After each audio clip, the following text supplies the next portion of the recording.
Which has the lowest cost of entry? This is what I like. I like low cost of entry. And you're like, well, Sean, why do you like that? Because I like low cost of entry. What do I mean is that let's say there's a business opportunity that I can do for 10,000. Well, if it fails, I can try multiples of those. And I know statistically that 1 in 2 ideas tend to fail anyway in the startup world.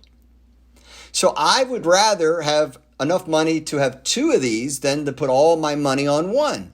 So cost of entry is something that I have to consider. Sometimes I have an idea, but the cost of entry is so far beyond what I'm willing to spend.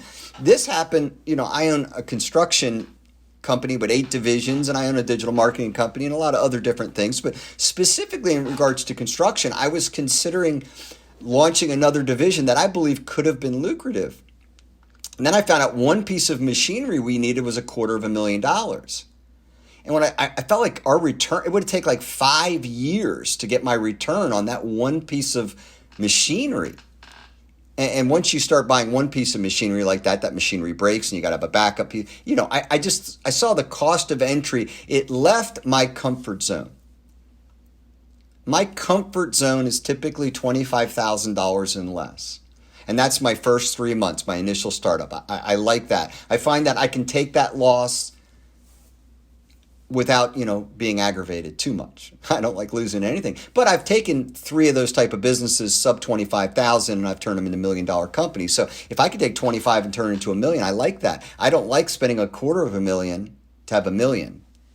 So $250,000 to $1 million, I can spend 25,000, have $1 million. You can see why the cost of entry is important. So I look at the lowest cost of entry. Now this is important. I also, and I'm going to get to this, consider what the payoff would be. If I could put up, let's say $250,000 and my payoff could be, 25 million and more, I may reconsider that. But for all you that are considering probably your first startup, look at the cost of entry. So you might have to vet a couple ideas side by side. You might have to do a little bit of due diligence on all of these, because if you don't know the cost of entry on the others, you can't make this decision. That's why I'm a big fan of a business plan. That's why I wrote the book, The World's Greatest Business Plan.